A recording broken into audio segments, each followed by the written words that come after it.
और वो लग्जमबर्ग वाला क्वेश्चन, लग्जमबर्ग कैसे हाँ जी, पहुंचे? तो एक और मतलब लग्जमबर्ग कैसे पहुंचा, तो स्टार्ट करता हूँ। तो जैसे आपको बताया 2011-12 में क्लाउड अपने इंट्रोडक्शन के चरम सीमा पे था। तो अभी तो आज का क्लाउड डिप्लॉय हो रहा है, तब क्लाउड एक बज़वर्ड था कि क्लाउड आने वाला है, क्लाउड आने। आपको याद होगा एक किसी मिनिस्टर का इंटरव्यू भी आया था कि क्लाउड हो जाएगा, वहां बारिश हो जाएगी तो उसका डेटा चला जाएगा। तो उस जमाने 2012 की बात है, तब क्लाउड का बहुत ही इंट्रोडक्शन बहुत ही जोर शोर से हो रहा था, और cloud is the next big thing, cloud computing will change the IT industry, ऐसा कुछ चल रहा था। और वो बात सही है, बिल्कुल सही बात है।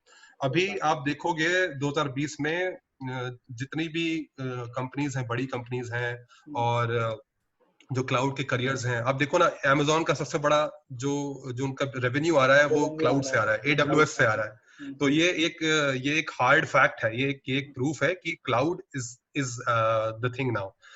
माइक्रोसॉफ्ट जो अपने लाइसेंसेस के लिए जाना जाता था, विंडोज के लिए जाना जाता था, उसका बिगेस्ट चंक ऑफ रेवेन्यू एजोर से आता है अब, जो उनकी क्लाउड सर्विसेज है। तो आप इसको झुटला नहीं सकते कि क्लाउड वो सिर्फ बज़वर्ड था और चला गया। नहीं, क्लाउड 2012-11 में इंडिया में स्टार्ट हुआ था, क्योंकि आईटी कंपनीज ऑफशोरिंग चालू करी थी क्लाउड की 2010-11 के अराउंड, तब वो फिर वहां से उसने पेस पकड़ा था। बट क्लाउड ऑलरेडी 2008 से 2006 से पॉपुलर हुआ, तो अभी क्लाउड का जमाना है। तो तभी अब मैं उस पे आता हूँ। तो 2012 में कॉलेज से प्लेसमेंट हो गया था TCS में, और TCS में हो गया था। और ज्वाइनिंग जानते हैं, जैसे TCS की, इन्फोसिस की बहुत दिनों में आती है, डिले में आती है।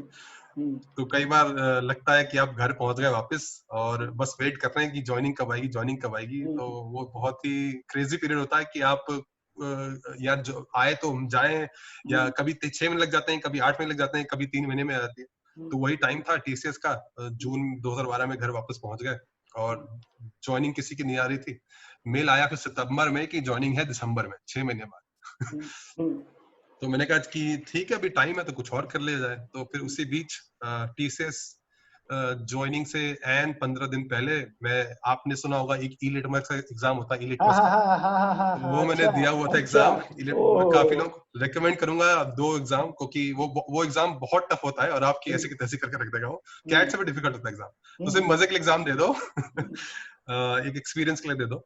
तो ई-लिटमस में एक ड्राइव चली थी, और उन्होंने चलाई थी कि जिनके पास TCS का ऑफर है, इन्फोसिस का ऑफर है, विप्रो का ऑफर है, टेक महिंद्रा और HCL, 5 कंपनी का इनके पास ऑफर है, उनको एक्सेंचर में बैठने के लिए थोड़ी सी छूट मिलेगी, या थोड़ा सा एडवांटेज मिलेगा। तो आपको इंटरव्यू नहीं देना है, आपको सीधे HR इंटरव्यू देना है, क्योंकि आपके पास ऑलरेडी ऑफर लेटर है। अच्छा, ऐसा कुछ हुआ था। तो मैं अपना TCS का ऑफर लेटर हाथ में लेते हुए पहुंच गया, और नेचुरली HR इंटरव्यू दिया, और मेरा एक्सेंचर में सिलेक्शन हो गया। अब वहां पर दो डाउट हो गए कि एक्सेंचर का ऑफर लेटर था और TCS का ऑफर लेटर था। TCS की ज्वाइन डेट कंफर्म थी मेरे पास 24 दिसंबर 2012 को, और एक्सेंचर का मैं अभी ऑफर लेटर लेके आया था। उन्होंने बोला था हम आपको 3 महीने में कंफर्म ज्वाइन दे देंगे, बट कब देंगे ये पक्का नहीं। तो फिर से चॉइस की, यार TCS जाना चाहिए कि एक्सेंचर जाना चाहिए। तो मैंने बहुत ही तिकड़म भिड़ाई, काफी सोचा, सीनियर से बात करी, सबने बोला TCS आओ, अच्छी कंपनी है, सरकारी टाइप की कंपनी है, और इंडियन कंपनी है, और तो अच्छी रहेगी, और ज्वाइन डेट वही कंफर्म है। एक्सेंचर पता नहीं क्या हो, पता नहीं दिमाग में क्या आया, मैंने एक्सेंचर ही चूज करी। ऐसा नहीं है, मैंने TCS को सीधे मना कर दिया। मैंने उनको बोला कि तबीयत खराब है, वो खराब है, मैं 1-2 हफ्ते बाद ज्वाइन करूंगा। तो उन्होंने बोला मेडिकल रिपोर्ट लेके आओ। अब था जुगाड़ कि बनवा सकते थे मेडिकल रिपोर्ट फर्जी, लेकिन नहीं बनवाई किसी कारण। रिकॉर्ड हो रहा है शशांक। तो नहीं बनवाई। ठीक है। तो मैंने फिर मैंने इवेंचुअली, उन्होंने बोला अगर रिस्पॉन्ड नहीं करोगे तो it will be considered as cancelled. तो वही हुआ जहां तक, और एक्सेंचर में मैंने ऑफर एक्सेप्ट कर ही लिया था इस ड्राइव से। तो लकीली मेरे पास ईमेल आ गया 1 हफ्ते बाद कि आपकी ज्वाइनिंग 1 जनवरी से है, 2 जनवरी से, 1 जनवरी को छुट्टी होती है, 2 जनवरी से ज्वाइनिंग है। तो 1 हफ्ते की डिले, 24 तारीख को मुझे दिसंबर ज्वाइन करना था, TCS ज्वाइन करना था, 1 हफ्ते में एक्सेंचर आ गई का ऑफर आ गया। बस अपना पहुंच गया बैंगलोर, और अपनी ट्रेनिंग हुई जो होती है हर कंपनी में, इनिशियल उसको बोलते हैं, या जॉब स्टार्टिंग ट्रेनिंग या रिफ्रेशर ट्रेनिंग होती है। क्योंकि जैसे अभी हमने डिस्कस किया कि कितना गैप है जो पढ़ाते हैं कॉलेजेस में और जो जॉब रेडी वाला एक कैंडिडेट होता है, जो उसमें फर्क होता है, उस फर्क को, उस गैप को फिल करने के लिए आपकी वहां पर ट्रेनिंग होती है 3 महीने की, 6 महीने की। इन्फोसिस तो इस मामले में बहुत फेमस है, वो तो मैसूर भेज के आपको पूरा 6 महीने 7 महीने कुछ कराते हैं, एग्जाम दिलवाते हैं, एग्जाम आपको पास करना होता है, नहीं होता है तो आपको शायद निकाल लेते हैं, ऐसा कुछ होता है। मेरे हाँ, दोस्त कुछ गए थे इन्फोसिस में, बट एक्सेंचर में 3 महीने की ट्रेनिंग थी, और जनवरी से लेके मार्च, और उसमें प्लेसमेंट टेस्ट होते हैं आपके, प्रोग्रेस टेस्ट होते हैं, आपको करना पड़ता है। तो उसमें शुरुआत का फर्स्ट महीना आपका सब बेसिक्स होता है कि ये एरे है, ये 2D एरे है, ये प्रोग्रामिंग है, वो सब सिखाते हैं उसमें, जो आप ऑलरेडी सीख चुके होते हैं, तो कई बार आप बोर भी होते हैं उसमें। और 2 महीने वो ट्रेनिंग होती है जिस प्रोजेक्ट पे, जिस टेक्नोलॉजी पे आप काम करने वाले हो। कई बार वही टेक्नोलॉजी जावा हो सकती है, डॉटनेट हो सकती है, जिसकी आप ऑलरेडी ट्रेनिंग लेके आ चुके होते हैं नोएडा के किसी इंस्टीट्यूट से, और कई बार एकदम नहीं होती, जिसका हमने कभी सुना ही नहीं होगा, कभी नहीं सुना होगा आपने, तो आपको लगेगा यार ये क्या नाटक है, मैं तो जावा करके आया था, जावा का मन था मेरा, मैं तो डॉटनेट का बंदा हूँ, मेरे पास 2 हफ्ते वाला डॉटनेट का सर्टिफिकेशन है, तो मैं तो डॉटनेट का बंदा हूँ, तो मुझे तो इसमें डॉटनेट जॉब करनी है। तो मोस्टली ये होगा कि आपको ऐसी टेक्नोलॉजी मिलेगी जिसके बारे में आपने कभी सुना नहीं होगा। तो वो टेक्नोलॉजी बैंकिंग डोमेन से हो सकती है, इंश्योरेंस डोमेन से हो सकती है, इन्वेस्टमेंट से हो सकती है, हेल्थ केयर से हो सकती है, बहुत सारे डिफरेंट इंडस्ट्री वर्टिकल्स हैं, वहां से वो टेक्नोलॉजी उसी स्पेसिफिक एरिया की मिल सकती है आपको। और क्योंकि इसी तरह एक्सेंचर, टीसीएस, विप्रो, इन्फोसिस अपना बिजनेस चलाते हैं, वो प्रोजेक्ट्स उठाते हैं और उस टेक्नोलॉजी में बंदों को हायर करते हैं, और या तो उनको ट्रेन करते हैं और वहीं से उनको क्लाइंट्स को सर्विसेज देते हैं। तो ऐसी एक टेक्नोलॉजी थी पीपल सॉफ्ट, जिसके बारे में मैंने कभी नहीं सुना था। पीपल सॉफ्ट में मुझे ट्रेनिंग दी गई 2 महीने की, बहुत, जो काफी डिफिकल्ट रही मेरे लिए क्योंकि वहां पर पीपल सॉफ्ट थोड़ा पुराना टूल था, 2090s का टूल था एक्चुअली, तो काफी फेमस था 90s में। मुझे बिल्कुल आइडिया नहीं था, क्योंकि मैं बिल्कुल भी, मुझे नहीं आइडिया था कि पीपल सॉफ्ट नाम की कोई टेक्नोलॉजी भी है। माइक्रोसॉफ्ट सुना था, पीपल सॉफ्ट नहीं सुना था।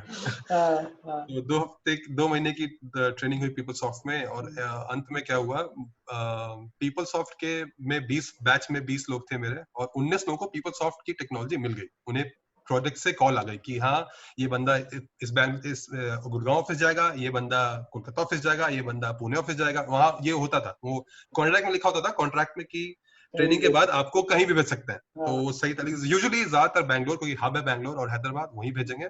कई लोग को चेन्नई जाना पड़ता सकता था, अब मुझे नहीं पता, लेकिन काफी लोग चेन्नई जाने से कितना खुश नहीं थे। लेकिन हाँ, क्या करें, जॉब है तो है। तो लकीली 19 लोगों का, लकीली मैं इसलिए बोल रहा हूँ, लकीली 19 लोगों का हो गया पीपल सॉफ्ट में, क्योंकि मुझे पीपल सॉफ्ट बिल्कुल पसंद नहीं था, तो मैं इसको लकीली बोलूंगा। वो चले गए अपना पीपल सॉफ्ट में, और मुझे किसी ने नहीं लिया। इसका कारण कोई मुझे पता नहीं, वो मेरा स्कोर अच्छा था, मैंने टेस्ट भी पास कर लिए थे, मुझे कोई रीजन नहीं था, बट मेरा सिलेक्शन नहीं हुआ। तो मैं 1 हफ्ते बेंच पे बैठा, और बेंच में बेंच टाइम आपको पता है, आईटी सर्विसेज कंपनीज में बेंच मतलब ग्रहण लग गया करियर पे आपके। तो जितनी जल्दी आप बेंच से हट सकते हो, उतना उतना अच्छा आपके लिए, अदरवाइज आपको बोलेंगे कि बेटा कुछ और देख लो, कुछ और ढूंढ लो। तो 1 हफ्ते बेंच पे बैठा, उसके बाद मुझे कॉल आया कि आपको बैंगलोर में ही एक दूसरी ब्रांच ऑफिस में जाना है, और उस टेक्नोलॉजी का नाम कुछ है, क्लाउड एचआर करके है, वर्कडे करके कुछ है, मुझे कोई आइडिया नहीं था क्या है। तो मैं वहां गया, तो जैसा कि आपको बताया, क्लाउड कंप्यूटिंग और डिजिटल ट्रांसफॉर्मेशन, तो वो टेक्नोलॉजी में क्या होता है, वो आपका ऑन प्रेमिस एचआर, यानी जो आपकी कंपनी में डेटा सेंटर में जो एचआर सिस्टम है, उसको हटा के वो क्लाउड पे ले जाते हैं पूरा एचआर। तो वर्कडे नाम है उस टेक्नोलॉजी का। भी यूज होता था। हाँ, तो वर्कडे टेक्नोलॉजी का नाम है। तो बस वहीं से मेरी वर्कडे की जर्नी शुरू हुई, और वो इतना पॉपुलर हुआ, और इतना पॉपुलर हुआ कि उसकी अडॉप्शन की रेट बहुत बढ़ती गई, और कंपनीज को बहुत बढ़िया बिजनेस मिलता गया उससे। तो कोइंसिडेंटली पीपल सॉफ्ट के जो ओनर्स थे, उन्होंने वर्कडे खोला था, क्योंकि पीपल सॉफ्ट को ओरेकल ने फोर्सिबली एक्वायर कर लिया था 2006 में। तो उन्होंने वर्कडे के डील पे काम किया है थोड़ा। हाँ, M&A तो transactions का। रिटेलिएशन में वर्कडे के फाउंडर्स, पीपल सॉफ्ट के फाउंडर्स ने को फोर्सिबली कंपनी छोड़नी पड़ी, तो उन्होंने खुद एक कॉम्पिटिशन प्रोडक्ट उतार दिया वर्कडे नाम से। तो ओरेकल का जो पर्पस था पीपल सॉफ्ट को यूज करने का, वो उतना सक्सेसफुल नहीं हुआ, तो वर्कडे ने उनकी जगह ले ली। तो वर्कडे आज भी एसएपी को टक्कर दे रहा है, एसएपी को टक्कर दे रहा है एचआर मार्केट में, क्लाउड एचआर में। तो वर्कडे से मैंने वहां पर काम किया 7-8 महीने, 7-8 महीने काम किया, ज्यादा नहीं काम किया, क्योंकि मैंने मार्च से काम करना शुरू किया था वर्कडे में, और अक्टूबर तक मुझे एक दूसरी कंपनी से ऑलरेडी वर्कडे का ऑफर आ गया था। वो कंपनी इंडिया में नई खुली थी, उनको वर्कडे का काफी बिजनेस मिला था यूरोप में, यूएस में, और कनाडा में, तो उन्होंने सोचा कि क्यों ना हम ऑफशोर करके अपना मार्जिन बढ़ाएं। ऑब्वियसली नेचुरल चॉइस है, वर्कडे की बिलिंग बहुत अच्छी थी, उन्हें काफी पैसा मिल रहा था, तो वो काफी पैसा बचा सकते थे अपना काम ऑफशोर करके। तो उन्होंने नई नई कंपनी खोली और वो सिर्फ क्लाउड फोकस कंपनी थी, वहां पे सिर्फ क्लाउड कंप्यूटिंग की टेक्नोलॉजीज का काम होता था। तो स्टार्टअप टाइप का कल्चर था, सेल्सफोर्स का काम होता था, वर्कडे का काम होता था, एक लर्निंग मैनेजमेंट सिस्टम है कॉर्नरस्टोन ऑन डिमांड, सीएसओडी हाँ, बोलते हैं उसको। कॉर्नरस्टोन ऑन डिमांड, हाँ हाँ हाँ।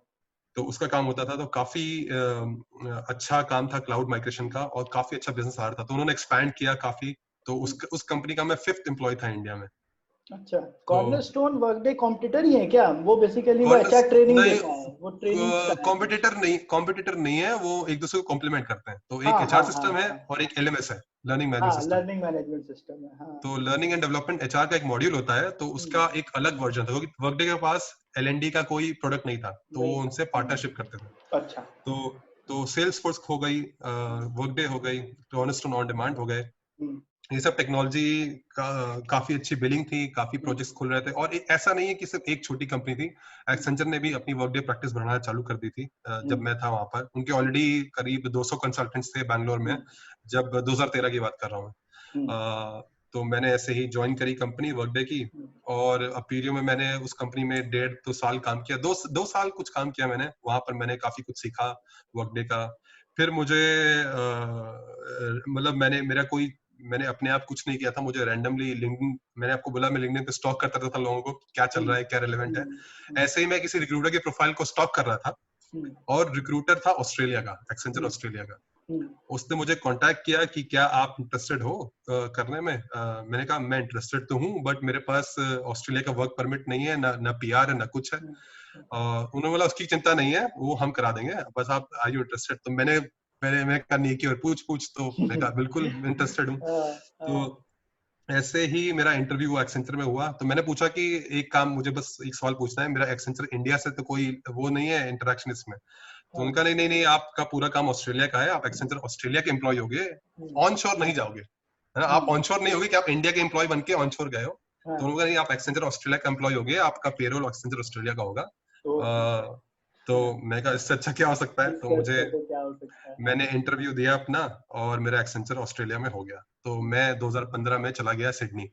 अच्छा। तो मैंने वही सिडनी में काफी लोकल मार्केट में काम किया। फिर वहां मुझे एकदम अलग तरह की आईटी कंसल्टेंसी के बारे में पता लगा, जो हमारे ऑनशोर लीड किया करते थे, कि आप क्लाइंट के यहाँ जा रहे हो, आप क्लाइंट से डिस्कशन कर रहे कुछ हो, कर रहे हो, कैसे क्या करना है, और आपको रियल चीजें पता लग रही कि क्लाइंट के इश्यूज क्या है। आईटी में हम इंडिया में बैठते हैं, आपको मैनेजर बोलता है कि ये कोड बना के ये करना है, आपको नहीं पता वो क्यों करना वही है ना। वही वही। आपको आइडिया नहीं कि क्लाइंट ऐसा करना चाह रहा है तो क्यों करना चाह रहा है, तो आपको थोड़ा सा बिग पिक्चर नहीं दिखती है।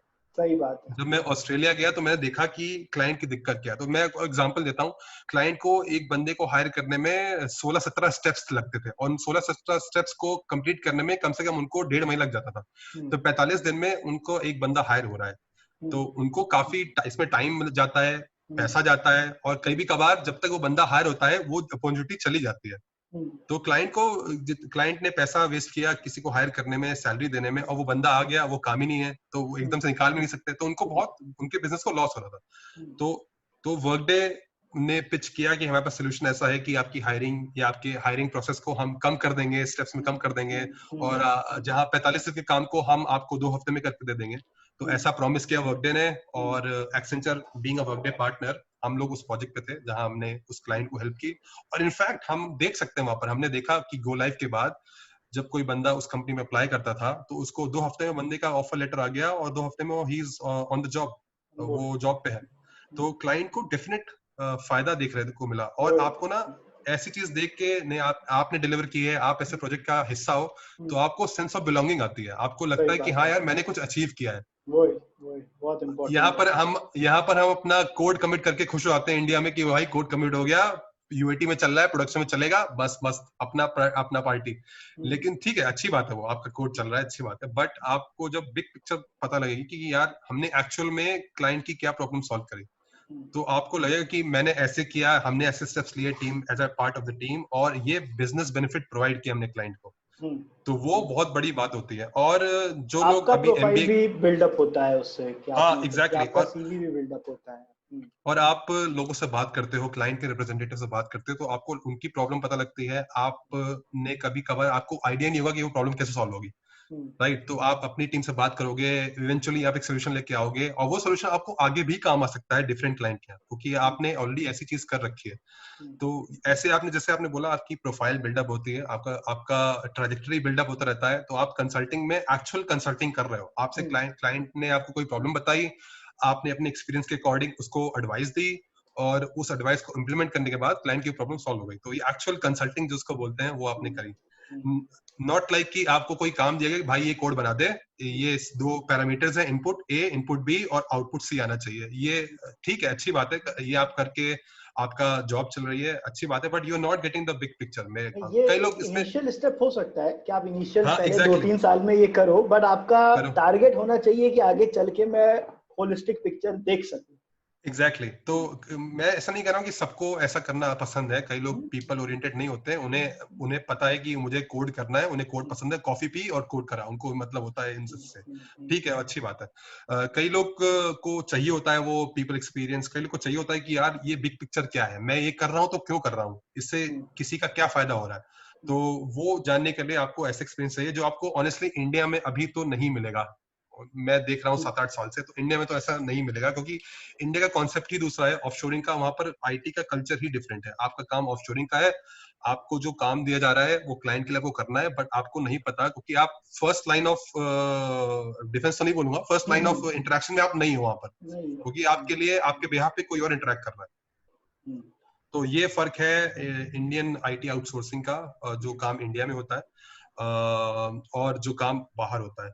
मैं और रिसेंटली ये भी ट्रेंड देखा गया है कि अब इंडिया में काफी प्रोडक्ट डेवलपमेंट होने लगा है। जैसे हम्म, अमेजोन का बहुत बड़ा ऑफिस है हैदराबाद में, हम्म, फेसबुक का ऑफिस है हैदराबाद में, हम्म, गूगल का भी ऑफिस है, तो अब वो प्रोडक्ट डेवलपमेंट भी होता है। ऐसा नहीं है, इंडिया में आपको अब ऐसी अपॉर्चुनिटी मिल सकती है, आपकी ग्लोबल टीम है, आपके आधे टीम मेंबर सिडनी में है, कोई सैन फ्रांसिस्को हम्म, में है, और आप इंडिया में प्रोडक्ट लीड हो, आप इंडिया से काम चला रहे हो पूरा, हम्म, वो ग्लोबली डिप्लॉय होगा। तो ऐसा भी है, क्योंकि इंडिया में अब इतना स्किल आ गया है, इतना टैलेंट आ गया है, तो ऐसा काम इंडिया में भी होता है। बट आप जैसे मैंने बताया, फेसबुक, गूगल, अमेजोन, ये कंपनीज आसान नहीं है कंपैरेटिवली टू अदर कंपनीज, जैसे आईटी आउटसोर्सिंग वाली कंपनी हो गई।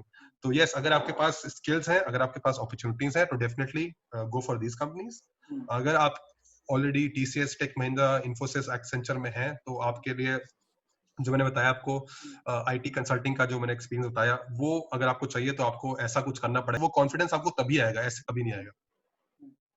यहाँ पे फिर हाँ, बोले बोले।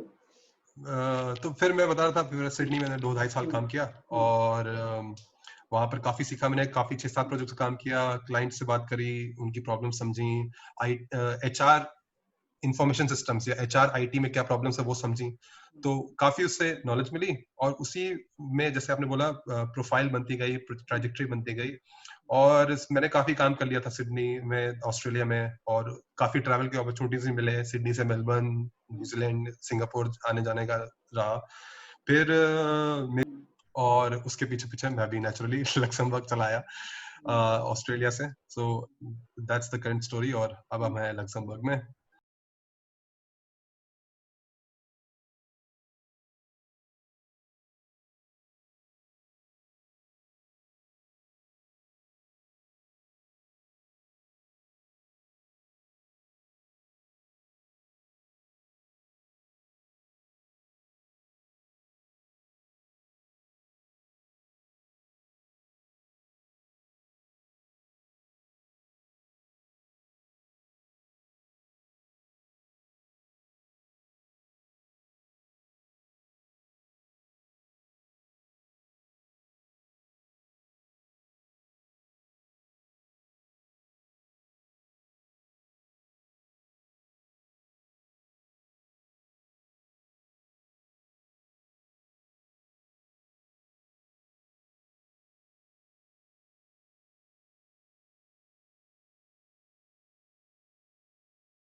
में ऐसी अपॉर्चुनिटी देखनी पड़ेगी जहां आप सीधे क्लाइंट से इंटरेक्ट आए और वो एक्सपीरियंस